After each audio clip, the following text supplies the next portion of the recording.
আপনি যা বলেছেন ঠিক বলেছেন। একদিকে বাবার চাকরি নেই, তারও দোকান পুড়ে গেছে। এর মাঝে কাল মায়ার বিয়ে কিভাবে কি হবে কে জানে। মায়া কাল বিয়ে শুনে কাব্যর মাথায় পুরো খারাপ হয়ে যায়। কাল মায়ের বিয়ে মানে? হ্যাঁ, কাল মেঘ আর মায়ার বিয়ে। কাজী সাহেব আসবে, আর পরিবারের লোক, আর কেউ না। রিয়া সরল মনে সব বলে দেয়। এদিকে কাব্য রাগ যেন দ্বিগুণ বেড়ে যায়। কাব্য যেতে লাগে, রিয়া বলে ওঠে, আচ্ছা কাব্য ভাইয়া, আমি মেহেরের সাথে কথা বলবো, ওনাকে বোঝাবো আপনার অফারটা যেন নেয়। ওকে ভাবি, আমি কাব্য এই বলে অনেক স্পিডে ড্রাইভ করে। মেঘ আর মায়ার কাল বিয়ে শুনেই সে প্রচুর রাগ ওঠে। বাড়ি গিয়ে হল রুমের সব জিনিস ভাঙচুর করা শুরু করে দেয়। সব কিছু যেন তার শেষ হয়ে গেছে এই মনে হচ্ছে। মায়া শুধু আমার, শুধু আমার, আর কারো সে হতেই পারে না, কারো হতেই দিব না আমি। দাদিমা আর কাব্যের বাবা দৌড়ে আসে। কি হয়েছে দাদু ভাই? কাল মায়ার আর ওই ছেলের বিয়ে দাদিমা। আমি পারবো না আমার মায়াকে অন্যর হাতে দেখতে। শান্ত হও তুমি দাদু ভাই আগে। কাব্য তার বাবার কাছে গিয়ে উঁচু গলায় বলে ওঠে, আপনি বলেছেন মিস্টার রিয়াজ চৌধুরী আমাকে আমার মায়া এনে দিবেন। কি হলো? কই এনেছেন? দেখেন, কাল তার বিয়ে আর আমি শূন্য হাতে। আপনি থাকতে কীভাবে এইসব হচ্ছে? মায়া তোর হবে বলেছি মানে তোর হবেই। কখন হবে? তার বিয়ে কাল। রিয়াদ, কি হবে এখন? এখন যা হবে সব আমার অনুযায়ী হবে দাদিমা। কাল বিয়ে হবে ঠিকই, কিন্তু মায়ার আর মেঘের নয়, মায়ার আমার। কাব্যর কথাটা বলেই চলে যায় রুমে। দাদিমা আর রিয়াদ কি চিন্তায় পড়ে যায়। কাব্য এখন কি করবে? আবার যদি সে ভুল কিছু করে বসে তখন? এদিকে মায়া তার ভাইয়ের হাতে ধরে বসে আছে। ভাই সব কিছু ঠিক হয়ে যাবে, আল্লাহ আমাদের পরীক্ষা নিচ্ছে। ভাই দেখিও সব কিছু আগের মতন হয়ে যাবে। জানি রে, সব ঠিক হবে। যেখানে আমার সাপোর্ট হিসেবে আমার পুরো পরিবার আছে, সেখানে খারাপ কিছু কি হতে পারে বল? কখনো হবে না। মায়ার মা আর বাবাও আসে। এখন আমাদের বিপদের সময় আমাদের একে অপরের পাশে ঢাল হয়ে থাকতে হবে, বুঝলি? আমার মন বলছে সবকিছু ঠিক হয়ে যাবে অনেক জলদি। হ্যাঁ মা, হবে ইনশাল্লাহ। মায়ার বাবা মা ভাই সবাই একে অপরকে সান্ত্বনা দিতে ব্যস্ত হয়ে পড়ে। মায়া বলে ওঠে, বাবা, আমি মেঘকে কল করে বলে দিই যে এই বিয়ে এখন হবে না, আরো পরে। না, মায়ার বিয়ে কালকেই হবে। এই বিপদের সময় এসে ঠিক চলে যাবে। আমি চাই না আর কোনো বিপদ আসুক। তোর আর মেঘের বিয়ে যত তাড়াতাড়ি হবে ততই ভালো। হ্যাঁ মায়া, বাবা ঠিক বলেছে। এই বাহানায় সবার মুখে একটু হাসি হলে ফুটবে, আর সবার আদর আগ্রহ আমি পাবো। একা হোক, তুই বিদায় হলে তোর রুমে গিয়ে আমি ডান্স করব সব সময়। সবাই হেসে দেয়। মনে হচ্ছে না যেন তাদের মনে এতটুকু কষ্ট লুকিয়ে আছে। কেউ কাউকে বুঝতে দিচ্ছে না তারা কষ্টে আছে। পরের দিন, আজ মায়া আর মেঘের বিয়ে, এই জন্য বাড়িটা সামান্য আয়োজনে ব্যস্ত করে। মায়াকে রিয়া আর মায়ার মা সাজায়। পার্লারের মেয়ে ডাকে না, যদি কাব্য বা তার পরিবার জেনে যায় সেই ভয়ে। মেহের আর মায়ার বাবা ঘর সাজাতে ব্যস্ত হয়ে পড়ে। সবাই মিলে আজ রান্না করেছে, তাদের আদরের মেয়ের বিয়ে বলে কথা। ওইদিকে মেঘ শাওয়ার নিয়ে এসে রেডি হচ্ছে। কাবিয়া গিয়ে মেঘের সামনে দাঁড়ায়। মামা কিছু বলবে কি? খুব ইচ্ছে ছিল তোর বিয়ে ধুমধাম করে দিব, কিন্তু দেখ এমন ভাবে হচ্ছে যে কাউকে জানাতেও পারছি না। মামা, বর রেডি, বউ রেডি, কাশিও রেডি, তাহলে মানুষ দেখে কি লাভ বলো? চুপ কর ফাজিল, সব মায়ের এটাই ইচ্ছে থাকে তার ছেলের বিয়ে ধুমধাম ভাবে দেওয়ার। বুঝছি, কিন্তু আমি অনেক হ্যাপি যে তুই হ্যাপি, আমার আর কিছু চাই না। লাভ ইউ মাম্মা। আজ আমি আমার ভালোবাসাকে নিজের করে নিতে যাচ্ছি মাম্মা। হ্যাঁ, আজ আমাদের লক্ষ্মী বউটা আমাদের ঘরে একেবারে আসবে, ভেবেই খুশি লাগছে। আচ্ছা চলো চলো, আমরা বের হই, না হলে দেরি হয়ে যাবে। বাহ, বউ আসতে না আসতেই এখন থেকে এমন জেলাস বুঝি? মেঘের মা হেসে দেয়, মেঘও হেসে দেয়। তারা বের হয়ে পড়ে। ওইদিকে কাব্য আজ অনেক সুন্দর করে রেডি হয়। আয়নার দিকে তাকে মুচকি হেসে বলে ওঠে, আজ তুমি আমার হবে। হ্যাঁ, তোমার ইচ্ছে থাকবে না, কিন্তু তুমি তোমার ইচ্ছেতেই আমাকে বিয়ে করবে মায়া। তুমি আমার ছিলে, আমার আছো, আর আমারই থাকবে। ওইদিকে মায়া লাল বেনারসি শাড়ি পরে গায়ে গয়না পরে বেশ সুন্দর লাগছে। সিম্পল ভাবে সে আজ বউ সাজে, তবুও তাকে অনেক বেশি সুন্দর লাগছে। হঠাৎ কল বেজে ওঠে। ফোনের স্ক্রিনে লেখা থাকে মেঘ। তাড়াতাড়ি কল রিসিভ করে। আমার বউ কি রেডি? ইয়েস জানাব, আপনার বউ আপনার জন্য বউ হয়ে বসে আছে। কিছুক্ষণের মধ্যে আমি আমার বউকে নিয়ে যেতে আসছি, অপেক্ষা করে শুধু। অপেক্ষা করছি আপনার। আচ্ছা একবার ভিডিও কল দিন প্লিজ, একটু দেখি আমার বউকে কেমন লাগছে। জি না, সামনে এসে দেখবেন, এর আগে নয়। মেঘ একটু অভিমান করে বলে। আমি কে যে আমাকে কল দিবে? হয়েছে, চুপ, তাড়াতাড়ি আসো। মায়া কল কেটে দেয়, ফোন রেখে মুচকি হাসতে থাকে, এই ভেবে যে মেঘ আসলে পাগল একটা। এইদিকে যদি আপনার কথা শেষ হয় মেঘ সাহেব, আপনি গাড়ি দেখেন। ও সরি মাম্মা। বুঝেছি, এত ডুবে গেছেন যে গাড়ি ডাকতে ভুলে গেছেন। আমি এক্ষুনি নিয়ে আসছি সিএনজি। মেঘ তাড়াতাড়ি সিএনজি খুঁজতে থাকে, সিএনজি নিয়ে এসে দেখে তার মা নাই ওইখানে। চারপাশে খুঁজতে লাগে, কোথাও যেন তার মা নাই। খুব টেনশন লাগে, কই যেতে পারে তার মা। মায়ের ফোনে কল দিচ্ছে কিন্তু রিং হচ্ছে, ধরছে না। মাম্মা কই যেতে পারে এই সময়? এখন তো ছিল, কই গায়েব হলো? মেঘ চারপাশ আরও খোঁজে কিন্তু কোথাও যেন তার মাকে পাওয়া যাচ্ছে না। অনেকটা সময় যেন হয়ে যাচ্ছে, কিন্তু কিছু লোক এসে মেঘের পাশে ভিড় করে। মেঘ তার ফোন থেকে তার মায়ের ছবি বের করে দেখে, জিজ্ঞাসা করে, ভাই ওনাকে কি দেখছেন কোথাও? হ্যাঁ দেখছি আমি, উনি তো ওই দিকে গেছে। মেঘ ওই দিকে যেতে লাগে। লোকগুলো সুযোগ বুঝে মেঘের মুখে স্প্রে মেরে বেহুশ করে দেয়। এদিকে মায়া সেই কখন থেকে অপেক্ষা করছে কিন্তু মেঘ আসছে না। মেঘের ফোনে কল দিচ্ছে কিন্তু ফোন অফ আসছে। মায়ার বাবা ভাই সবাই যেন টেনশন করছে, কত সময় হলো এখনো কেন তারা আসছে না। বাবা, আমি কি দেখে আসবো মেঘের বাড়ি, তারা কেন আসছে না? হ্যাঁ যা। অনেক সময় যেন পার হয়ে যায়, সবাই যেন টেনশনে পড়ে যায়। মেঘের বাড়িতে গিয়ে দেখে আসে তারা নেই, বাড়িতে তালা দেওয়া। খুব বেশি এখন চিন্তা হচ্ছে মেঘ আর তার মা কই। এইভাবে মায়ার খুব বেশি টেনশন হচ্ছে এই ভেবে যে মেঘ কই গেল। তখনই তার ফোনের রিং বেজে ওঠে, ভাবে মেঘ কল দিয়েছে। তাড়াতাড়ি কল রিসিভ করে বলে ওঠে, কই তুমি মেঘ, কেন আসছো না এখনো? আমি কাঁপবো। আপনি? তোমার ফোন চেক দাও, একটা ভিডিও গেছে দেখো। আপনার এইসব ভিডিও দেখার আমার সময় নাই। ভিডিওটা তোমার কাজের, আমার নয়। প্রয়োজন তোমার মায়া, আমার না।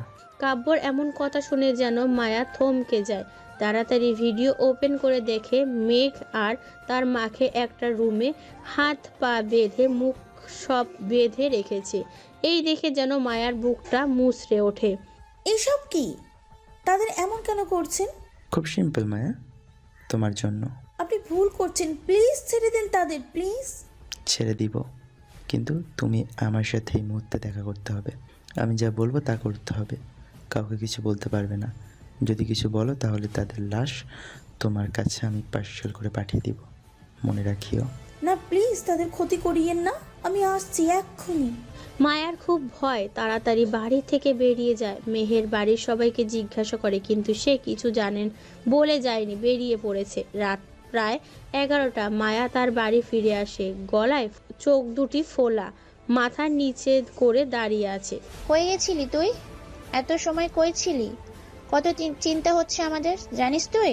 সবাই ঘিরে ধরে মায়াকে। পেছন থেকে কাব্য আসে, তার গলায়ও ফুলের মালা। মায়ার মাকে সালাম করে বলে, দোয়া করবেন শাশুড়ি মা। শাশুড়ি মা ডাক শুনে যেন মায়ার মা পুরো থমকে যায়।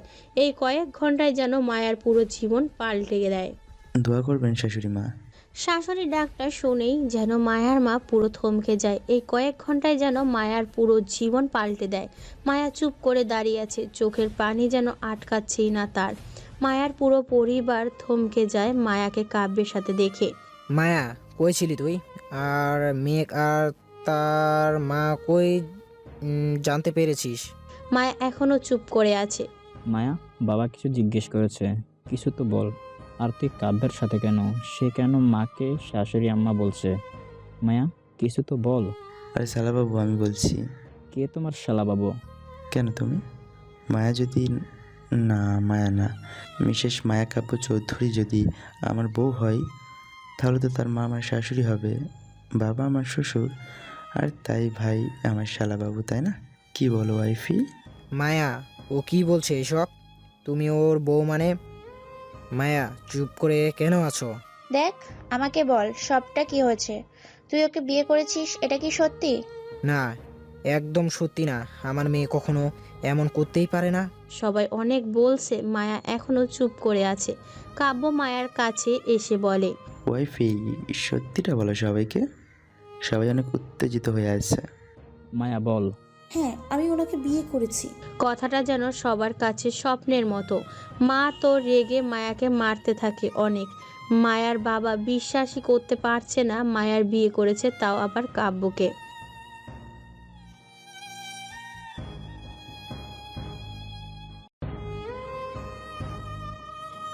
মায়া শুধু চুপটি করে দাঁড়িয়ে আছে। তুমি তো মেঘকে ভালোবাসো মায়া, তাহলে কাব্যকে কেন বিয়ে করলে? কাব্য যেন প্রচুর রাগ উঠে যায় মেঘের নাম শুনতেই। ভাবি, অতীত নিয়ে কেন পড়ে আছেন? মায়ের বর্তমান আমি আর ভবিষ্যৎ আমি, তো অতীতটা না অফ করুন, ওকে? আর ওয়াইফি, অনেক দেরি হচ্ছে, চলো আমরা যাই তোমার শ্বশুরবাড়িতে। আমার শ্বশুরবাড়িতেও আসলাম, এবার তোমার যার বাকি, চলো। কাব্য মায়ার হাত ধরে নিয়ে যায়। পরিবারের সব মানুষ যেন এখনো শক্টে আছে। কাব্য ড্রাইভ করছে আর বারবার মায়ার দিকে তাকাচ্ছে। মায়া চুপ করে আছে আর কাঁদছে। চোখের নোনা জল নিয়ে কষ্টগুলো বের করছে সে। মেঘের সাথে কাটানো মুহূর্তগুলো বারবার সামনে আসছে। কত না স্বপ্ন ছিল তাদের আজ, স্বপ্ন যেন শেষ হয়ে যায়। কাব্য নামের তুফান যেন তাদের সুন্দর সম্পর্কটা তছনছ করে দিয়ে যায়। কয়েক ঘন্টা আগে কাব্য কল পেয়ে মায়া তাড়াতাড়ি কাব্যকে বলার জায়গায় যায়। কাব্যর হাতে গোলাপ ফুল নিয়ে দাঁড়িয়ে আছে। মায়া সিএনজি থেকে নেমে কাব্যর সামনে যায়। কাব্য কিছু বলতে যাবে, ঠাস ঠাস করে দুইটা চর বসিয়ে দেয়। কলার চেপে ধরে চিল্লে বলে ওঠে, সাহস হয় কি করে আমার মেয়েকে তার মাকে কিডন্যাপ করার? আস্তে আস্তে। কাব্য হেসে হেসে মায়ার হাত সরিয়ে বলে, এইভাবে চিল্লিয়ে লাভ নেই। যদি আমার মাথা একটু খারাপ হয় বা কিছু, তাহলে এক ইশারায় মেঘ আর তার মায়ের লাশও খুঁজে পাওয়া যাবে না। তো আস্তে। দেখেন, ওদের কিছু একদম করবেন না প্লিজ। কেন করছেন এসব আপনি? তোমার জন্য, শুধুমাত্র তোমার জন্য। মানে? আমি তোমাকে অনেক ভালোবাসি মায়া, অনেক বেশি, অনেক খুশি রাখবো। সত্যি, প্লিজ আমার হয়ে যাও। কখনো না। আপনি যেটাকে ভালোবাসা বলছেন ওইটা কোনো ভালোবাসা না, ওইটা জিদ আর পাগলামি ছাড়া আর কিচ্ছু না। আমার ভালোবাসা ভাবো বা আমার জিত, পাগলামি, যা ইচ্ছে ভাবো, বাট তুমি আমার ছেলে আছো আর থাকবে, এটাই ফাইনাল। এমন কখনো হবে না। তোমার কাছে এই মুহূর্তে দুইটা রাস্তা, এক আমাকে বিয়ে না করে চলে যেতে পারো, দুই আমাকে বিয়ে করতে হবে। যদি আমাকে বিয়ে না করে যাও, মেঘ আর তার মায়ের লাশ কাল সকালে তোমার বাসার কুকুরদের নাক খাবার হয়ে যায়। কাব্য! চিল্লানো অফ করো মায়া, সত্যি বলছি। আর যদি মেঘ আর তার মায়ের জীবনের বিনিময়ে আমাকে বিয়ে করো, তাহলে তারা কাল সকালে সূর্য নিজের বাড়ি থেকেই দেখবে। তারা তাদের বাড়ি সেফভাবে পৌঁছে যাবে। এখন সিদ্ধান্ত তোমার।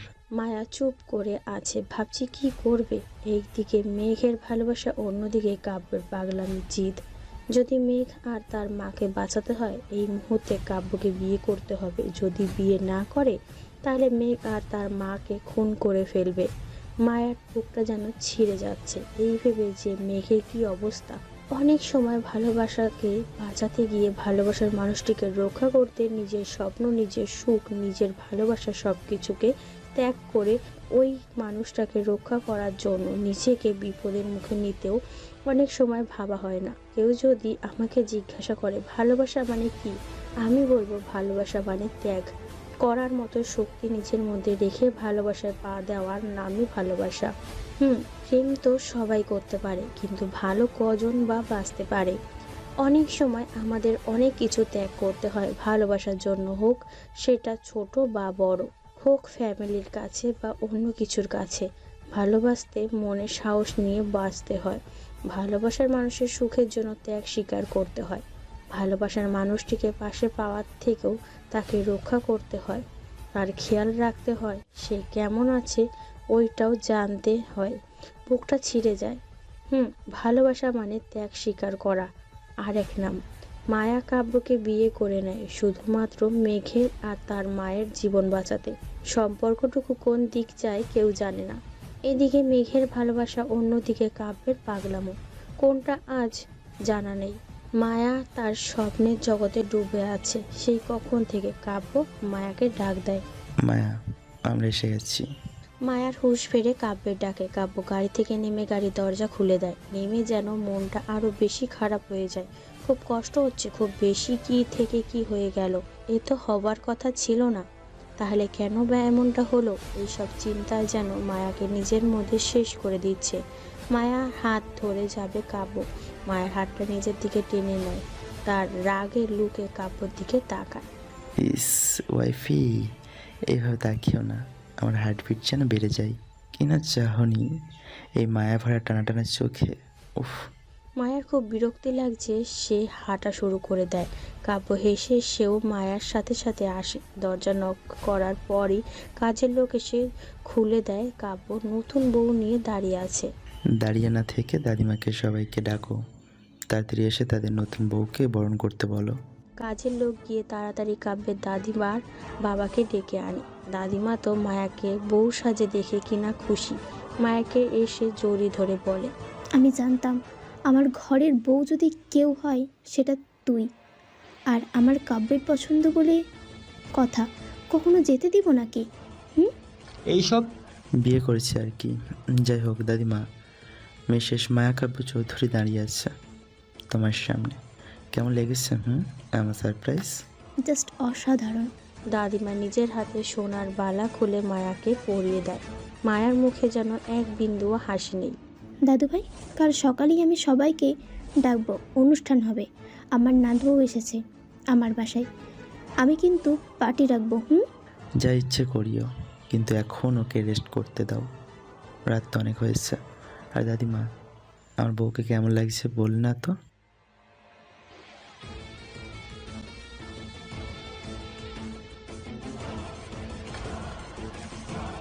কাব্য হেসে দেয়। কাব্যের বাবা শুধু মায়ার দিকে তাকিয়ে আছে। মায়া চুপ করে আছে, চোখও ফোলা। দেখেই বোঝা যাচ্ছে মায়া নিজের ইচ্ছেতে বিয়ে করে নাই। কাব্য এমন কিছু করেছে যার জন্য বাধ্য হয়েছে। আচ্ছা, আমি আমার বউকে নিয়েও পড়ে যাই। কাব্য, আমার কিছু কথা আছে তোর সাথে। মা, তুমি মায়াকে নিয়ে যাও। দাদিমা মায়াকে কাব্যের রুমে নিয়ে যায়। কাব্য, সত্যি করে বলো কি হয়েছে? কিসে সত্যি?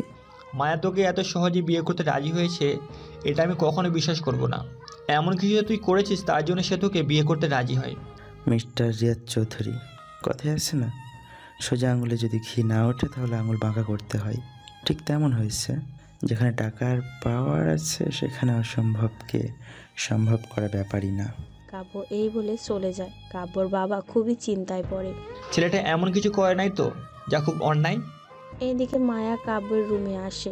কাব্য রুমের চারপাশে শুধু মায়া আর মায়ার ছবি। এইসব দেখে যেন মায়ার বিরক্তি জিনিসটা আরো বেশি লাগে।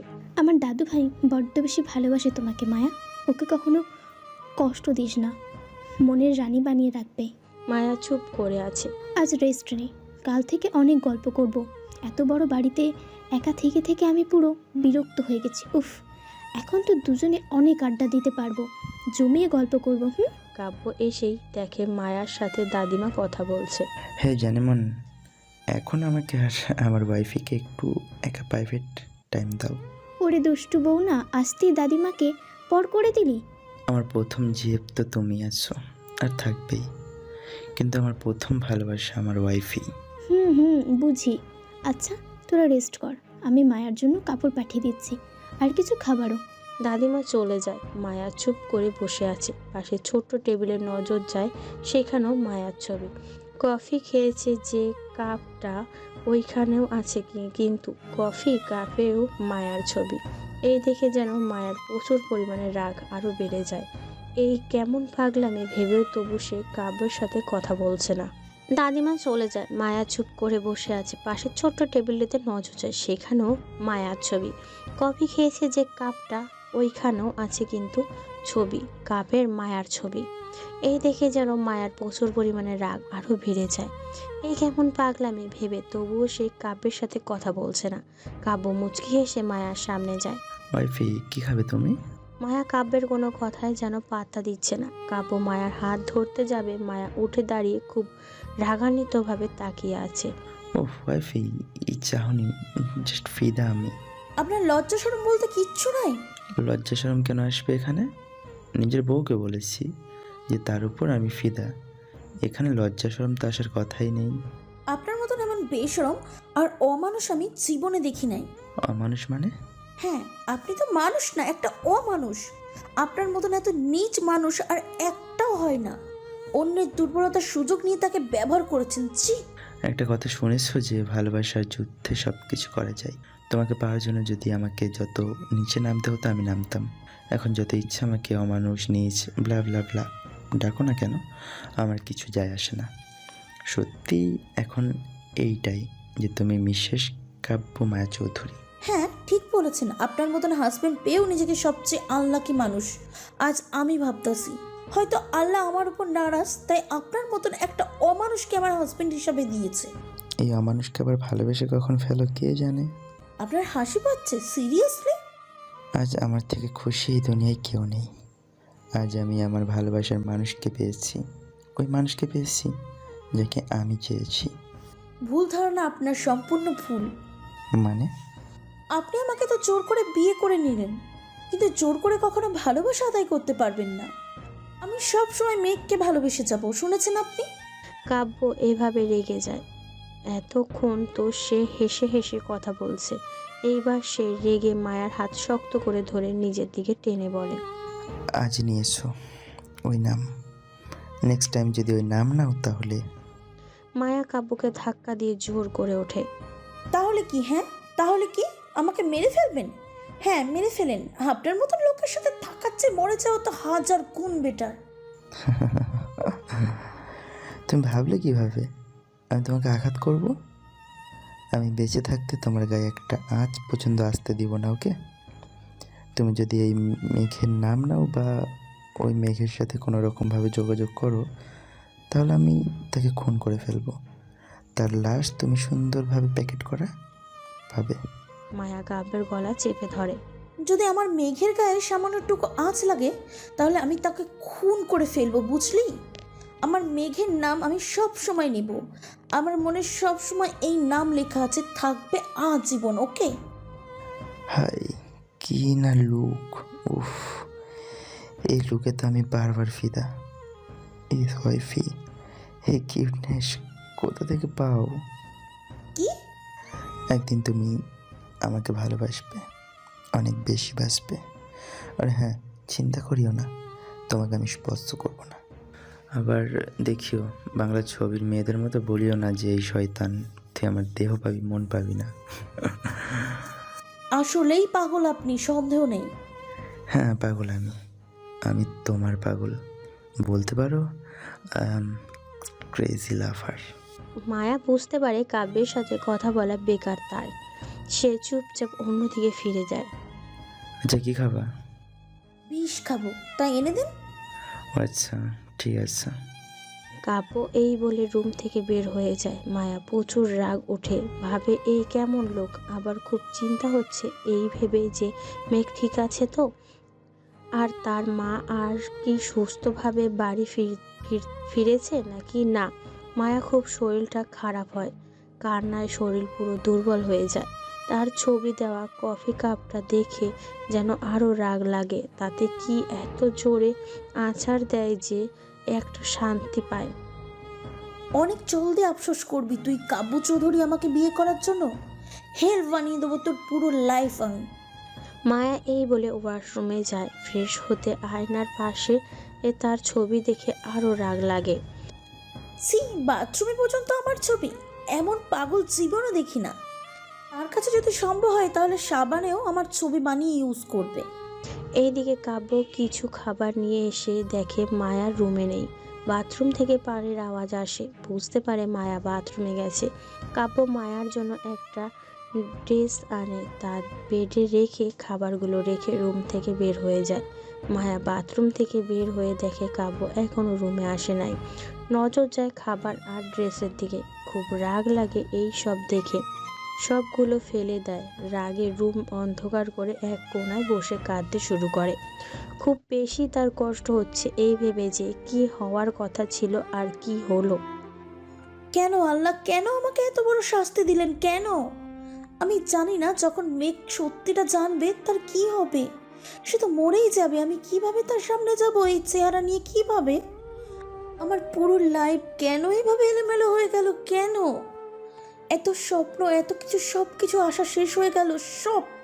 এই সব কিছু হয়েছে কাব্যের জন্য। আমি ওকে কখনো ক্ষমা করব না, কখনো না। ঘৃণা করি, আমি অনেক বেশি ঘৃণা করি তোকে মিস্টার কাব্য চৌধুরী। আজ মায়ার রাগ ঘৃণা সব যেন কাব্যের জন্য বেড়ে যাচ্ছে। এদিকে কাব্য আজ খুশি এভাবে যে তার লাইফে সে তার ভালোবাসার মানুষকে এনেছে। ছাদে বসে আছে, আকাশের দিকে তাকিয়ে বলে ওঠে, জানো মাম্মা, আজ আমি আমার ভালোবাসার মানুষকে পেয়েছি। আর এসব কিছু তোমার দোয়ার। আমি জানি তুমি উজ্জ্বল তারাটা। হ্যাঁ, ছোটোবেলায় শুনেছি মানুষ মরে গেলে তারা হয়ে যায়, যদিও এটা সত্যি নয়, কিন্তু আমার কাছে মনে হয় ওই উজ্জ্বল তারাটা তুমি। মাম্মা, আজ যদি তুমি আমার কাছে থাকতে কত না খুশি হতে তোমার ছেলের বউকে দেখে। পুরো পড়ি মাম্মা, পুরো পড়ি। আমি তো এই জানি না যে তুমি দেখতে কেমন। যদি একটিবার তোমায় দেখতাম মাম্মা, তাহলে এই বুকের শান্তিটা হয়তো অনেক হতো, অনেক বেশি। কাব্যের চোখের কোণায় পানি এসে জমে যায়। আজ সে তার মাকে অনেক মিস করছে। এদিকে মেঘের হুঁশ ফেরে চোখ খুলে দেখে সে তার বাড়িতে আছে। পাশে তার মা বেহুশ পড়া, কোনো রকম উঠে তার মাকে ডাকে। মাম্মা, মাম্মা ওঠো। মেঘের মায়ের হুঁশ নাই দেখে তাড়াতাড়ি পানি আনে, পানি চোখে মুখে দেয়। মায়ের হুঁশ ফিরে মেঘকে দেখে জড়িয়ে ধরে বলে, তুই ঠিক আছিস তো? হ্যাঁ আমি ঠিক আছি আসিয়া, কিন্তু মাম্মা আমার এখানে কিভাবে? আর আমাদের কেউ যেন একটা অন্ধকার জায়গায় রেখেছে, কিন্তু আমরা এখানে। জানি না কিভাবে। মা, মায়া তার পরিবার হয়তো আমাদের জন্য অপেক্ষা করছে, তাড়াতাড়ি চলো। মেঘের মা ঘড়ির দিকে তাকিয়ে দেখে রাত 2টো বাজে। ম্যাক, রাতে 2টা বাজে। কিভাবে কি হয়েছে কিছু বুঝতে পারছি না মাম্মা। মায়া আমার জন্য অপেক্ষা করছে। মামা, আমি জানি না, আমি না যাওয়া পর্যন্ত সে তার চোখের 2 পাতা এক করতে পারবে না। মাম্মা, আমাকে এখনই যেতে হবে। ম্যাক, কাল সকালে যাস না এখন? না মাম্মা, সকালে অনেক দেরি হয়ে যাবে। সে আমার জন্য অপেক্ষা করছে মাম্মা, অনেক চিন্তায় আছে। আমি শিওর হয়তো কেঁদে কেঁদে চোখ ফুলিয়ে ফেলেছে মাম্মা। আমি যাব আর আসবো, তুমি শুয়ে পড়ো, আমি তাড়াতাড়ি এসে যাব। কিন্তু ম্যাক, এত রাতে গাড়ি কই আইব? মামা, বাইক তো আছে, তুমি না বাইকে উঠতে পারো না? আমি তো পারি, আমি তাড়াতাড়ি এসে যাব। কিছু সময়ের মধ্যে মেঘ মায়ার বাসায় যায়। অনেকবার দরজা নক করার পরও মেহের এসে দরজা খুলে দেয়। মেঘকে দেখে খুশি হলেও রাগও ওঠে। কইছিলি তুই মেঘ? সরি মেহের ভাই, আসলে আমি আর মাম্মা যখন এখানে আসতে যাব, কে বা কারা আমাদের তুলে নিয়ে একটা অন্ধকার রুমে আটকে রাখে। যখন হুঁশ ফিরে তখন নিজের বাড়িতে পাই নিজেদের। মানে? হ্যাঁ ভাই, বিশ্বাস করেন ভাই, আমি অনেক চেষ্টা করেছি বের হওয়ার, কিন্তু বের হতে পারি নাই। আচ্ছা বাদ দেন, মায়া কই? অনেক চিন্তা করছে তাই না? মেঘ বাড়ির ভিতরে ঢুকে পড়ে। সবাই রুম থেকে বের হয়। মেঘকে দেখে সবাই হতবাক। মায়া দেখো, আমি আসছি। কই তুমি? তাড়াতাড়ি বের হো। সরি মায়া, আমার আসতে দেরি হয়ে গেছে, আর এমন হবে না। সরি মায়া, প্লিজ বের হো। মেঘ অনেক খুঁজে কোথাও যেন মায়াকে পায় না। মায়ার মা কেঁদে ওঠে। আন্টি কান্না করছেন কেন? মায়া কই? তুমি সত্যি অনেক দেরি করে ফেলেছো মেঘ, সত্যি অনেক দেরি করে ফেলেছো। মানে? তুমি যখন আসতেছো না, ফোনও তোমার বাড়ি গিয়ে পাই নাই। অনেক সময় কেটে যায়, তখন হুট করে মায়া ঘর থেকে বের হয়ে অনেকটা রাতে আসে, প্রায় 11টা করে। আর যখন আসে তখন জানতে পারি মায়া বিয়ে করে এসেছে। মানে? কথাটা যেন মেঘকে পুরো হেলিয়ে দেয়। তার মায়া অন্য কাউকে বিয়ে করেছে শুনে যেন মেঘ পুরো থম মেরে যায়। মেহের ভাই, মজা করছো তাই না? আমি দেরিতে এসেছি বলে আমার সাথে ফাজলামি করছো তাই না? মেহের ভাই, খুব বাজে মজা, প্লিজ অফ করো আর মায়াকে ডেকে দাও। মজা না মেঘ, সত্যি এটাই। হতে পারে না, আমার মায়া অন্য কাউকে বিয়ে করেছে? এটা কখনো সম্ভব না। আঙ্কেল, আপনি বলেন এটা মিথ্যা? মায়ার বাবা মাথা নিচু করে রাখে। মেঘ মায়ার মায়ের কাছে যায়। আপনি তো অন্তত আমাকে সত্যি বলবেন আন্টি, প্লিজ। মায়ার মা কেঁদে দেয়। মেঘের পুরো দুনিয়া যেন উল্টে যায়। বুকে পাথর রেখে শক্ত হয়ে দাঁড়িয়ে আছে আর জিজ্ঞাসা করছে, কাকে বিয়ে করছে মায়া? কাব্য চৌধুরীকে। কাব্য নাম শুনতেই যেন মেঘ নিজের মধ্যেই নেই। মায়ার বিয়ে করেছে, তাও আবার কাব্যকে। এইটা যেন বিশ্বাস করতেই পারছে না যে মায়া কাব্যকে একদমই সহ্য করতে পারে না, সে মায়া কিনা কাব্যকে বিয়ে করেছে। এটা মেঘ কিছুতেই মানতে পারছে না। মেঘ বাইরে যায় কাব্যের বাড়ি এই জানতে কেন মায়ার কাব্যকে বিয়ে করেছে। আমি জানি মা, তুমি ইচ্ছে করে করো নাই, কাব্য তোমায় জোর করেছে। আমি তোমাকে নিয়ে আসবো। ওই কাব্যের হাতে আমার মায়া কষ্টে আছে, আমি জানি। আজ যেন তিনজনের জীবনে নতুন মন নেয়, তিনজনেই আজ কষ্টে আছে, কেউ আজ খুশি হয়। ভালোবাসার বড্ড অদ্ভুত, কখনো দেয় সুখ আবার দিয়ে দেয় আজীবনের বেদনা। ভালোবাসা জিনিসটা আসলেই অদ্ভুত। মেঘ কাব্যের বাড়ির ঠিকানা খুঁজে আসে, গেট দিয়ে দারোয়ান কিছুতেই ঢুকতে দিচ্ছে না। রাত অনেক, তাও আবার অপরিচিত একজন লোক, কিভাবে সে ঢুকতে দিবে?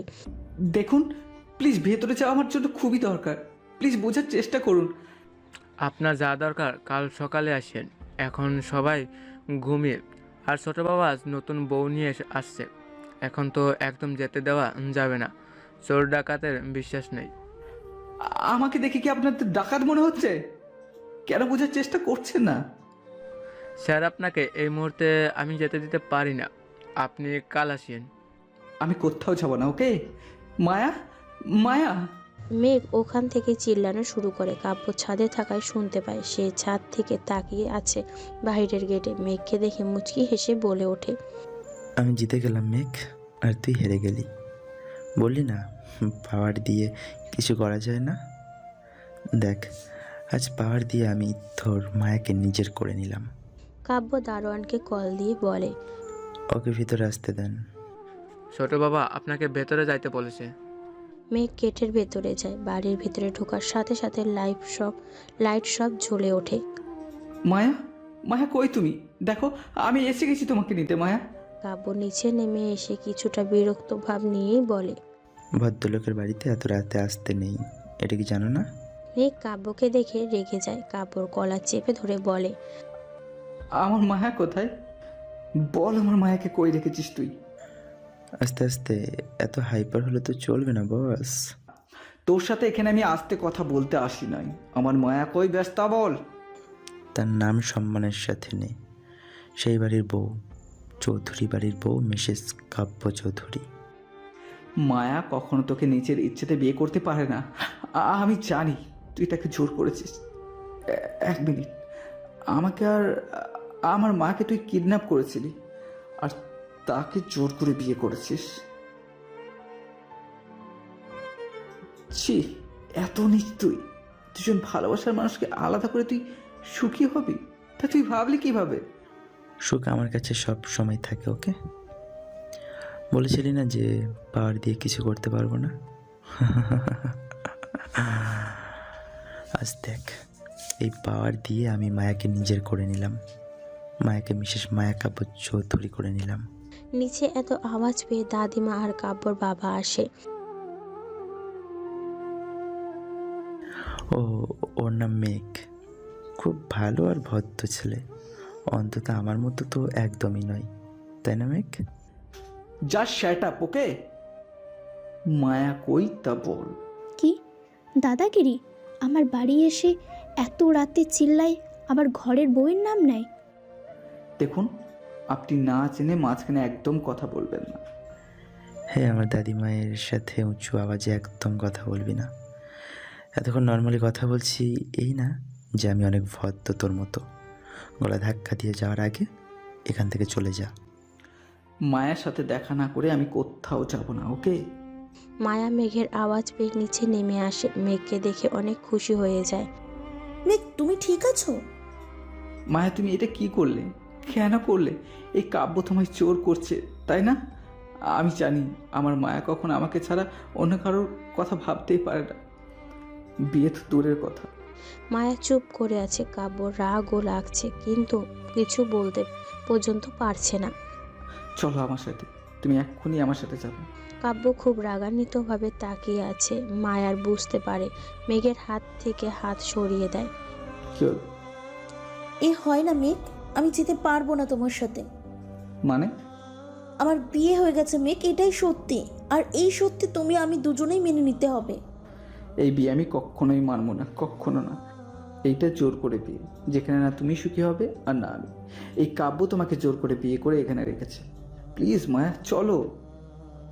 বিয়ে যেভাবেই হোক না কেন মেঘ, আমি বিবাহিত, আর আমি তোমার সাথে যেতে পারবো না। চলে যাও তুমি, আর আমাকে মাফ করে দিও মেঘ, প্লিজ। স্বার্থপরের মতো কবে থেকে কথা বলা শিখে গেলে মায়া? মেঘ, হ্যাঁ, তুমি আজ স্বার্থপরের মতো কিভাবে বলতে পারছো আমাকে চলে যেতে? তোমাকে মাফ করে দিতে এত স্বপ্ন সাজিয়েছি আমি। আর মাম্মা তার কথা ভেবেছে, বসে আছে তার ছেলের বউকে বরণ করার জন্য। কি উত্তর দেবো আমি তাকে, বলবে? আমাকে মাফ করে দাও মেঘ, আমাকে মাফ করে দাও। মায়া প্লিজ, আমার সাথে এত বড় অন্যায় করিও না প্লিজ। আমি পারবো না তোমায় সারা থেকে এক মুহূর্ত ভাবতে। আমাদের এত প্রমিস, এত স্বপ্ন, সব কিছু ভাঙিও না প্লিজ মায়া, প্লিজ। আমাকে এইভাবে শেষ করে দিও না। মেঘের কান্না যেন আরও বেড়ে যায়। বাচ্চাদের মতো মায়ার সামনে হাত জোর করে কান্না করছে। মায়ার বুক যেন ফেটে যাচ্ছে এইটা দেখে। কাব্যর বাবা খুব খারাপ লাগে এই জিনিস দেখে যে মেঘের কাছে এসে মেঘকে তোলে। প্লিজ তুমি এভাবে কান্না করিও না। আঙ্কেল প্লিজ, আপনি তো বোঝানো কে, জোর করে আমাকে মায়ের কাছে থেকে কেন ছিনিয়ে এনেছেন? আঙ্কেল বিশ্বাস করেন, আমি ওর কখনো ক্ষতি করিনি, তাহলে কেন সে আমার এত বড় ক্ষতি করলো? কাব্য খুব বিরক্ত লাগে এইটা। কাব্যের বাবা যেন খুব খারাপ লাগছে মেঘের জন্য। এই অজানা টান তার কাজ করছে মেঘের প্রতি। রিয়াদ, ছাড় ওকে, কে না কে তাকে এইভাবে বদনাম ধরবি না। মা তুমি চুপ করবে কি? যাও রুমে যাও। আঙ্কেল যা বলবেন আমি তাই করবো, প্রমিস। প্লিজ তবু আমার মায়াকে ফিরিয়ে দিন প্লিজ আঙ্কেল। মেঘ যেন পুরো ভেঙে যায়। মেঘের এমন অবস্থা দেখে মায়া ভেঙে পড়ে। মেঘ, আমি নিজের ইচ্ছেতেই বিয়ে করেছি, প্লিজ তুমি চলে যাও প্লিজ। মায়া এই বলে চলে যায় রুমে। রুমে গিয়ে কান্নায় সে ভেঙে পড়ে। এইটা কেন হলো তার সাথে? ফরিদ কাকা, এই লোক চলে যাওয়ার পর দরজা ভালো করে লাগিয়ে দিবে, যাতে আর না আসতে পারে। কাব্য কথাটা বলেই যেন ভুলে যায়। কাব্যর বাবা যায় না, মেঘকে এখনো ধরে দাঁড়িয়ে আছে। মেঘ যেন পুরো শক্তি হারিয়ে ফেলেছে তার। কাব্যর বাবাকে জড়িয়ে ধরে বলে, আমার ভালোবাসাকে কেড়ে নিল কেন? আমি কি দোষ করেছি যে আমার সাথে এত বড় অন্যায় হলো, বলবে?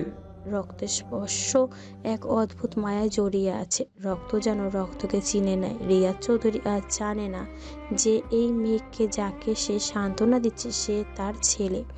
আর মেঘ শত্রুর বাবার ঘাড়ে মাথা রেখে নিজের অশ্রু ফেলছে। তার এ জানা নেই যে তার নিজের বাবা। রিয়াজ চৌধুরী মেঘকে আস্তে আস্তে নিয়ে যায় গাড়ির সামনে। জানে যদি মেঘকে একা ছাড়ে তাহলে হয়তো মেঘ তার কোনো ক্ষতি করে ফেলতে পারে, আর যার জন্য কাব্যর ক্ষতি হতে পারে এই ভেবে সে মেঘকে তার বাড়ি পৌঁছে দিয়ে আসতে যায়। পুরো রাস্তায় মেঘ চুপ করে, চোখের পানি যেন ছাড়ছে না। পুরো রাস্তায় মেঘ চুপে, চোখের পানি যেন থামছেই না। মায়ার সাথে কাটানো সব মুহূর্ত যেন চোখের সামনে ভাসছে। কত না তাদের স্বপ্ন ছিল, এত বছর তিল তিল করে যে স্বপ্নগুলো সাজানো, আজ তা নিমিষেই এইভাবে শেষ হয়ে গেল। কেন এমন হলো? এইটাই তো হওয়ার ছিল না। মেঘ চুপ। মেঘ তোমার বাসা কই? মেঘের মুখ থেকে যেন আওয়াজ বের হচ্ছে না। মেঘের ফোন থেকে সে কখন থেকে রিং বেজেই যাচ্ছে, মেঘ খবরে নেই। মেঘের পকেট থেকে রিয়াজ চৌধুরী ফোনটা বের করে দেখে মাম্মা লেখা। নাম্বার দেখে কল আসে, কলটা রিসিভ করে। ম্যাক, তোকে সেই সকাল থেকে কল দিচ্ছি, তোর খবর পর্যন্ত নাই। এত কেয়ারলেস হলে কিভাবে হয়? হ্যাঁ, আওয়াজটা যেন খুব চেনা। এই আওয়াজের প্রতি যেন এক নেশা কাজ করতো আগে শোনার জন্য, কিন্তু কার আওয়াজ এটা? তবু অতীতে কিছু কথা ভুলে বলে ওঠে, আপনার বাসার ঠিকানাটা বলবেন? মেঘকে পৌঁছায় দিব, এখন কথা বলার অবস্থায় নাই। আপনি কে? আপনার ছেলে ঠিক আছে তো? আপনার ঠিকানাটা বলুন আগে। মেঘের মা ঠিকানা বলে। ওই ঠিকানা অনুযায়ী রিয়াজ চৌধুরী যায়। দরজার সামনে দাঁড়িয়ে আছে ছেলের জন্য। মেঘ গাড়ি থেকে বের হয়ে যায়, মেঘকে দেখে দৌড়ে আসে। ম্যাক, তুই ঠিক আছিস তো বাবা? কি হয়েছে তোর? মাম্মাকে বল কি হয়েছে। মেঘের মাকে দেখে যেন পুরো থমকে যায় রিয়াজ চৌধুরী। সে কাকে দেখছে এই ভেবে, এত বছর পর এই মুখে দেখবে সে যেন ভাবতেই পারে না। কাবিয়া? এক নিজের নাম কারো মুখে শুনে তাকিয়ে দেখে রিয়াজ চৌধুরী কিছুটা অবাক হয়ে, কিন্তু এই মুহূর্তে মেঘের কথাটা ভেবে বাড়ির ভেতরে যায় মেঘকে নিয়ে। মেঘ কাবিয়ার ছেলে, মানে মেঘ না, আমাকে জানতে হবে এটা কে। রিয়াজ চৌধুরীও ভেতরে যায়। মেঘের মা মেঘকে তার রুমে শুইয়ে দিয়ে এসে রিয়াজ চৌধুরীকে বলে, ম্যাগে কি হয়েছে? মেঘ কে তোমার? আমার ছেলে। মানে মেঘ তোমারও ছেলে? না মিস্টার রিয়াজ চৌধুরী, ম্যাগ আপনার কিছু না। ম্যাগ শুধুমাত্র আমার সন্তান। প্লিজ কাবিয়া, এইভাবে বলিও না। আমি জানি আমি যা করেছি অন্যায় করেছি। অনেক খুঁজেছি তোমায়, কোথাও পাই নাই। রেশা থেকে জানতে পারলাম তুমি প্রেগনেন্ট ছিলে, তখন পাগলের মতো খুঁজেছি তোমায়। কেন? এক সন্তানকে তো কেড়ে নিয়েছেন, আরেক সন্তানকেও কেড়ে নেওয়ার জন্য খুঁজছেন বুঝি? প্লিজ এইভাবে বলিও না। আমি যা করেছি তার জন্য আজও আমি নিজের সাথে নিজের নজর মেলাতে পারি না। আমার আগে আমি করেছি। রাগ জিদ এসবের শুধু ভুল সিদ্ধান্ত নেওয়া হয়, ভালো কিছু না। যা করেছেন আপনার ভালোর জন্যই করেছেন। এবার আপনি আসতে পারেন আমার বাড়ি থেকে। প্লিজ কাবিয়া, আমার কথাটা একবার তো শোনার চেষ্টা করো। এইদিকে মেঘ তার রুমের সব জিনিস ভাঙচুর শুরু করে দেয়। মেঘের রাগ যেন বেড়েছেই যাচ্ছে। ভাঙার আওয়াজ পেয়ে দৌড়ে আসে মেঘের মা আর রিয়াজ চৌধুরী। ম্যাগ কি হয়েছে? তোর কি হয়েছে? মাম্মা, আমার সব স্বপ্ন শেষ মাম্মা। আমার লাইফের সবচেয়ে বড় সুখ কেড়ে নিয়েছে মাম্মা। আমি কিভাবে থাকবো এখন? কি হয়েছে? কেন এমন করছিস ম্যাগ? মাম্মা, আমার সবটুকু খুশি কেড়ে দিয়েছে মাম্মা। সবটুকু সুখ, খুশি, সব মাম্মা, সব। মেঘের কান্না যেন তার মা আর সহ্য করতে পারছে না। কে নিয়েছে বল আমাকে? তাকে আমি ছাড়বো না। তোর সুখ খুশি সব কিছু আমি তোকে ফিরিয়ে দিব। সত্যি মাম্মা? প্রমিস? প্রমিস। আমার মায়াকে এনে দাও মাম্মা, প্লিজ মাম্মা। মায়া তো তোর আছে ম্যাগ। না, নেই মাম্মা। ওই কাব্য চৌধুরী আমার মায়াকে আমার কাছ থেকে কেড়ে নিয়েছে মাম্মা। আমার মায়াকে আমার কাছ থেকে একেবারে নিয়ে গেছে। কাব্য চৌধুরী নামটা শুনেই যেন বুকটা মুচড়ে ওঠে। এই কোন কাব্যের কথা বলছে মেঘ? রিয়াজ চৌধুরীর দিকে তাকিয়ে দেখে সে চুপ করে আছে। মেঘের কাছে এসে বসে মেঘের হাতটা শক্ত করে ধরে বলে, মেঘ প্লিজ শান্ত হও বাবা। আঙ্কেল প্লিজ আপনার ছেলেকে বলেন আমার মায়াকে আমার কাছে ফিরিয়ে দিতে। মেঘের মা যেন পুরো থমকে যায়। কাব্য তার নিজের ভাইয়ের সুখ কেড়ে নিল এইভাবে, যেন তার বুকটা মুচড়ে উঠল। কাব্যর বাবার দিকে তাকিয়ে আছে। ওকে এই মুহূর্তে ঘুমের ওষুধ খাওয়ানো উচিত, না ঘুমালে ওর শরীর খুব খারাপ করবে। মেঘের মা তাড়াতাড়ি গিয়ে পানি আর ওষুধ আনে, মেঘকে খাইয়ে দেয়। জোর করে সুন্দর করে শুইয়ে দিয়ে তারা দুজনে হল রুমে আসে। কি হয়েছে প্লিজ বলবেন আমাকে? রিয়াজ চৌধুরী সব কিছু খুলে বলে। মাথায় হাত দিয়ে বসে পড়ে কাবিয়া। হে আল্লাহ, এই কি হলো? এক ভাই আরেক ভাইয়ের সুখ কেড়ে নিল। আমার ম্যাগটা অনেক কষ্ট করে বড় হয়েছে, কখনো আমার কাছে কিছু চাই নাই, কখনোই না। সব সময় হাসি মুখে থাকতো। তার ইচ্ছে মতো কিছু না পেলেও শুধু একটা জিনিস চেয়েছে জীবনে, তা হলো তার ভালোবাসা, মায়া। আর তাও কিনা কেড়ে নিল তারই আপন বড় ভাই। যদি তারা জানতো তারা ভাই, তাহলে আজ এমন হতো না। রিয়াজ চৌধুরী আর কাবিয়া দুজনে ভাবতে থাকে, কি হলো এটা? তাদের ভুলের শাস্তি আজ তাদের সন্তান পাচ্ছে। যদি কাব্য আর মেঘ জানতো তারা ভাই, তাহলে আজ তাদের জীবন এমন হতো না।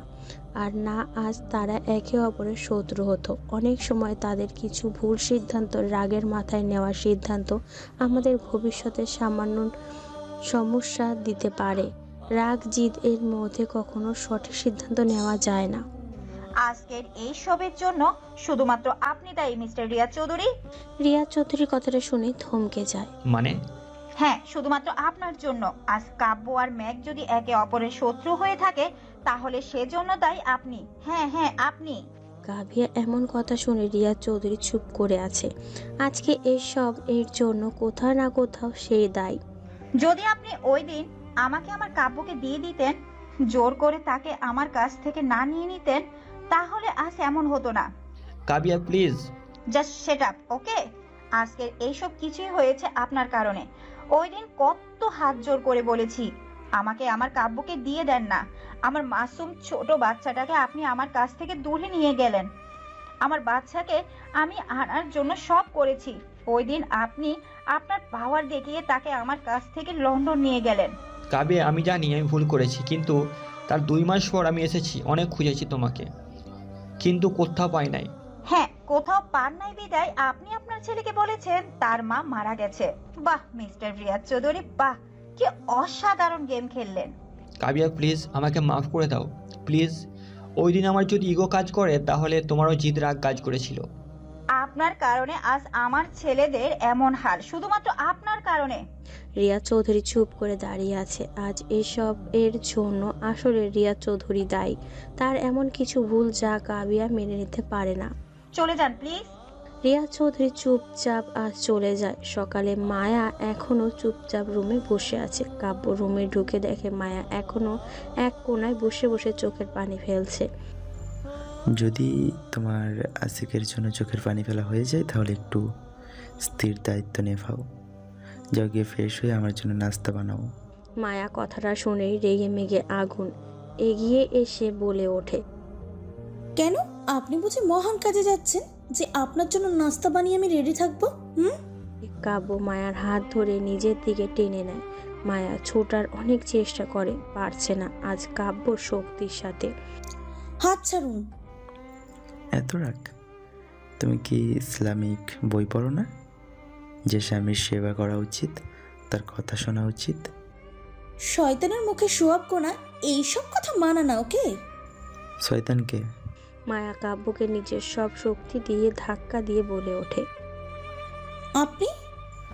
যাক, আমার বউ আমাকে একটা নাম তো দিয়েছে। বিরক্তিকর একটা।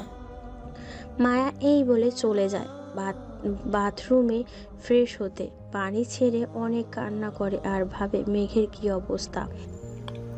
এই যে মিসেস চৌধুরী, যদি প্রাক্তনের জন্য কান্না শেষ হয় তাহলে প্লিজ বের হন ম্যাডাম।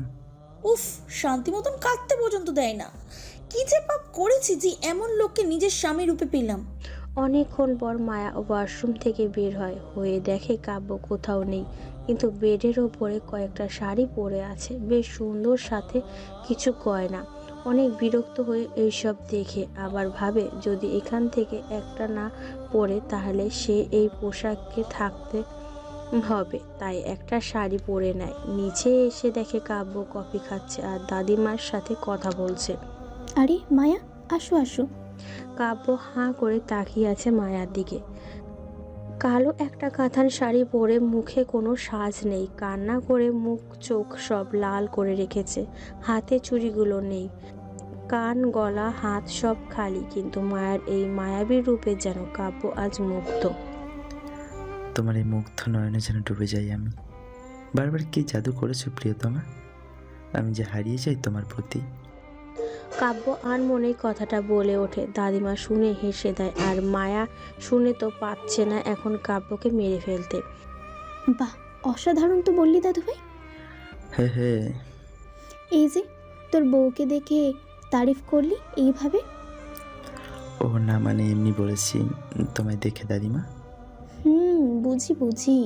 দাদিমা মায়ার দিকে তাকায়, তার গাল কান হাত খালি দেখে চুপ করে মায়ার হাত ধরে নিজের রুমে নিয়ে যায়। আমার বাড়ির বউরা কখনো খালি হাতে কানের গলায় থাকে না, সবসময় স্বর্ণ পরবা। আমার এসব পছন্দ না।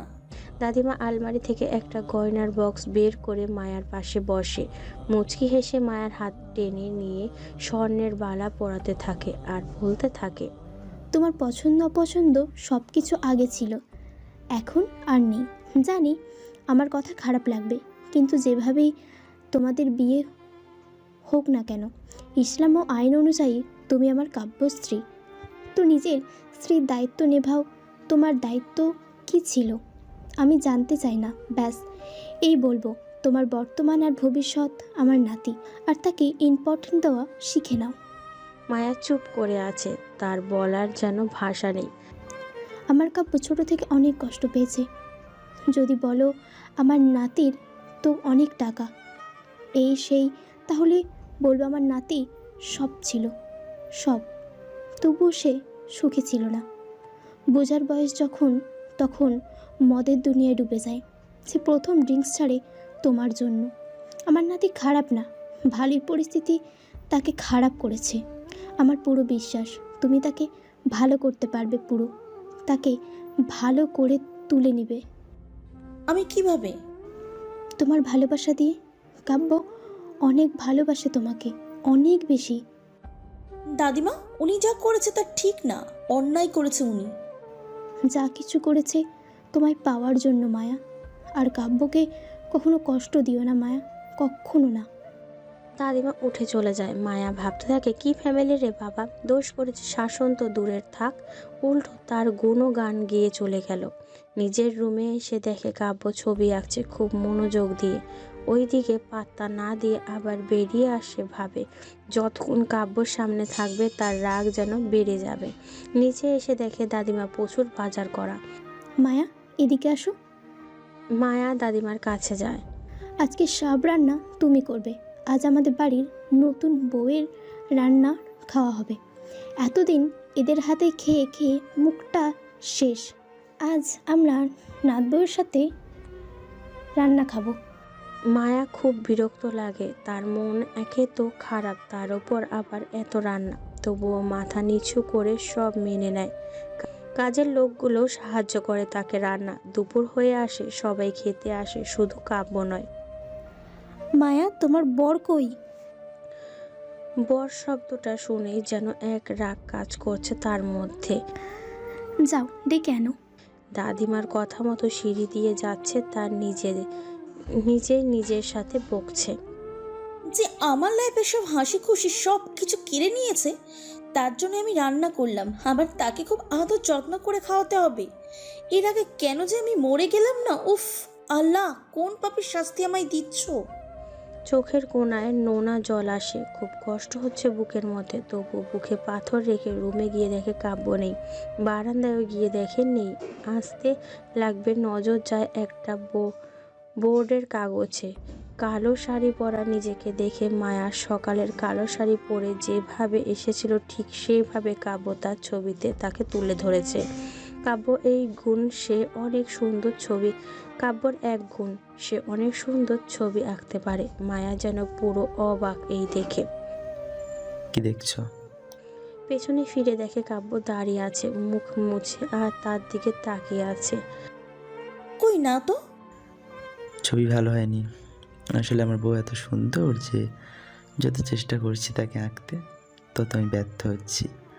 আসলে কি জানো, তুমি এতটা সুন্দর আর মায়াবী যে আমার মনে তোমার এঁকে রেখেছি। তাই হয়তো এই কাগজে তোমার ছবি আঁকার পরও তেমন ভালো লাগছে না। আপনার এই ফালতু কথা শোনার জন্য আসি নাই আমি, ওকে? নিচে ডাকছে দাদিমা, মন চাইলে আসেন, না চাইলে নাই। মায়া এই বলে চলে যায়। বুকের বাম পাশে হাত রেখে বলে ওঠে, হাই, আমার বইয়ের এই রাগি চেহারা, ইস, আমি তো বারবার ফিদা হই। রাত। মায়া নিচে বিছানা করছে দেখে কাব্য কিছুটা রেগে বলে ওঠে, কি ব্যাপার, নিচে কেন ঘুমাচ্ছ তুমি? মায়া কাব্যের কথায় পাত্তা না দিয়ে নিজের মতো কাজ করতে থাকে। আমি কিছু বলছি মায়া? কাব্য প্রচুর রাগ উঠে যায়। মায়ার কাছে গিয়ে হাত টেনে জিজ্ঞাসা করে, সমস্যা কি? হ্যাঁ, কথা বলছি কানে যায় না? আপনার সাথে কথা বলার প্রয়োজন মনে করি না, তাই বলছি না। মায়া, ভুলে যেও না আমি তোমার হাজবেন্ড হই। ও আচ্ছা, তাই আপনি আমার হাজবেন্ড হন, কিন্তু জোর করে বিয়ে করা হাজবেন্ড, ওকে? আমার কাছ থেকে কোনো রকম স্ত্রীর মর্যাদা পাবার আশা করবেন না। জোর করে আমি সে মর্যাদা কেড়ে নিতে পারি না, ওকে? রাইট, আপনি চাইলে জোর করে সব করতে পারেন, কিন্তু জোর করে ভালোবাসা আদায় করতে পারবেন না, আর না জোর করে সম্মান আদায় করতে পারবেন। আপনি জানেন আপনি একটা কাপুরুষ যে সামনে থেকে জিততে না পেরে পিছনে আঘাত করে জিতেছে। কথাটা যেন কাব্যের পুরো মনে গেঁথে যায়। মায়ার মুখ থেকে তার জন্য এমন কথা যেন সে সহ্য করতেই পারছে না। বড্ড বেশি বলে ফেলছো তুমি, বড্ড বেশি মায়া। আপনি যা করেছেন এর কাছে এসব কিছুই না। কাব্য মায়ার হাত ধরে নিজের কাছে আরো টেনে নেয়, যা মায়ার কাছে খুবই খারাপ লাগে। কাব্যকে ধাক্কা দিয়ে টেবিলের পাশে যায়, ছুরি হাতে নেয়। আমাকে মারবে বুঝি? মাঝে মাঝে তো মন চাই আপনাকে খুন করে ফেলি, কিন্তু কি করব, হাত বাঁধা আমার, তার পারছি না। কাব্যর এমন অট্টহাসি দেখে মায়ার গায়ে যেন কেউ আগুন জ্বালিয়ে দেয়। কাব্যর দিকে তাকিয়ে মুচকি হেসে নিজের হাত কেটে সে যেখানে কাব্য স্পর্শ করেছে। কাব্য দেখে দৌড়ে আসে, মায়ার হাত থেকে রক্ত দেখে যেন তার বুকটা পুড়ে মুচড়ে ছিঁড়ে যাচ্ছে। পাগল, তুমি কি করছো কি? আপনি আমাকে স্পর্শ করলেই আমি নিজেকে আঘাত করব। আমার হাত যতবার ধরবেন ততবার আমি কাটবো। মায়ার চোখে আজ কাব্যের জন্য অনেক ঘৃণা জমা, যা কাব্যের চোখ আড়াল করতে পারেনি। যে চোখে সে ভালোবাসা চেয়েছে সেই চোখে তার জন্য এক রাশ ঘৃণা দেখে যেন নিজের কাছে আজ নিজেই কিছুটা ছোট হলো। মায়া আবার নিজের হাত কাটতে যাচ্ছে, কাব্য ছুরিটা কেড়ে নেয়। রেগে মায়ার গালে ঠাস করে চড় বসিয়ে দেয়। তোমাকে স্পর্শ আমি কখনো করবো না, ওকে? ততদিন তোমাকে স্পর্শ করবো না যতদিন তুমি নিজে না চাও। আর সেদিন জীবনে আসবে না। আপনার নাম আমার নামের পিছনে যতদিন আছে মনে হবে আমার গলায় ফাঁসির দড়ি ঝোলানো। আপনাকে বিয়ে করেছি ঠিক, কিন্তু নিজের লাইফ আমি শেষ করছি। আমাকে বিয়ে করা তোমার ফাঁসিতে ঝোলার সমান? না, মোটেও না। তাহলে? ফাঁসিতে ঝুলতেও এত কষ্ট হতো না যত না আপনার সাথে এই সম্পর্কে থাকতে হচ্ছে আমার। আজ মায়ার কথাগুলো সত্যি খুব কষ্টদায়ক কাব্যের জন্য। চুপ করে রুম থেকে বের হয়ে যায়। দাদিমার রুমে গিয়ে দেখে দাদিমা ঘুম নিচে নেমে এসে কাজের লোককে ডেকে বলে মায়ার রুমে যেন ওষুধ নিয়ে যায়। কাব্য বাড়ি থেকে বের হয়ে যায়। এদিকে মেঘের অবস্থা তেমন ভালো না, প্রচুর পরিমাণ গায়ে জ্বর যেন পড়ছেই না। মেঘের মা এই দেখে যেন নিজের মধ্যেই নেই, তার ছেলের এত কষ্ট পাচ্ছে। মাম্মা, হ্যাঁ বাবা বল। মায়াকে এনে দাও না মাম্মা, ওকে বলো আমার কাছে এসে বসতে, জাস্ট অল্প সময়ের জন্য। ম্যাক প্লিজ বাবা, একটু শান্ত হ, তাড়াতাড়ি সুস্থ হয়ে যাবি তুই। হঠাৎ দরজায় নক পড়ে। মেঘের মা গিয়ে দেখে রিয়াজ চৌধুরী। আপনি এখানে এই সময়? মেঘ, গায়ে জ্বর অনেক। ডাক্তার দেখিয়েছিলে? বলেছে যদি রাতে জ্বর না কমে সকালে মেডিকেল ভর্তি করতে। আমি ওর পাশে বসতে পারি প্লিজ কাবিয়া? কেন? প্লিজ কাবিয়া, রিকোয়েস্ট করতেছি প্লিজ, আমার ছেলেটার পাশে একটু বসতে দাও প্লিজ। আজ মেঘের মা বাধা দেয় না, মেঘের পাশে গিয়ে বসে। মেঘ কাব্যের বাবাকে দেখে কিছুটা অবাক। আপনি এখানে আঙ্কেল? কেমন লাগছে এখন? মেঘ কিছু বলে না, শুধু চোখ থেকে পানি পড়ছে। খুব কষ্ট হচ্ছে তার ছেলের এই। আজ রিয়াজ চৌধুরী বুঝছে। মায়া নিজের হাতে ব্যান্ডেজ করে, খুব ব্যথা করছে হাতে, যে কখনো সামান্যটুকু কাটা হাতে লাগলে পুরো বাড়ি উড়াতো, আজ সে কিনা নিজের হাত এইভাবে কাটছে। ভালোবাসা আসলে কি সব কিছু করতে বাধ্য করে?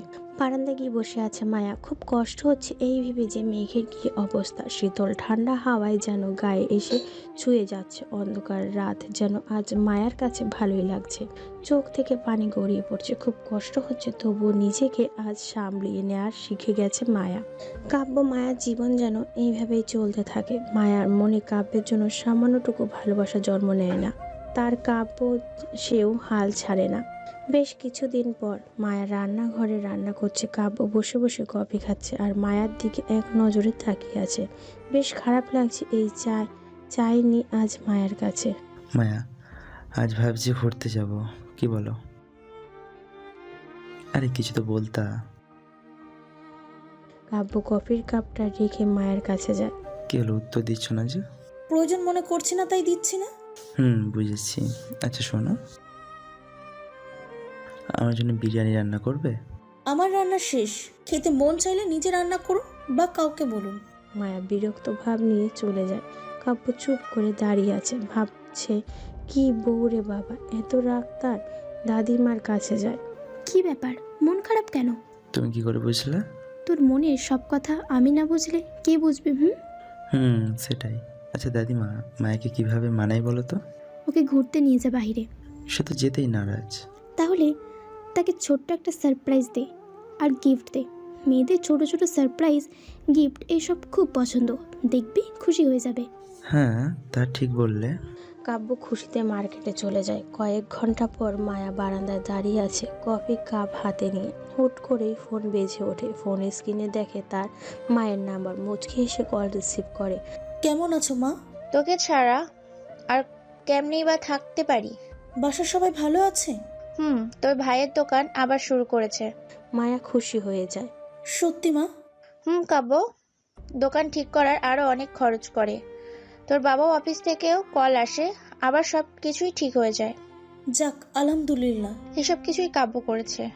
খুশ ফিরিয়ে দিয়েছে আমাদের মায়া। খুশি তো সে কেড়ে নিয়েছে, দিয়েছে অনেক কষ্ট আর দুঃখ, যা জীবন থেকে যাবে মা।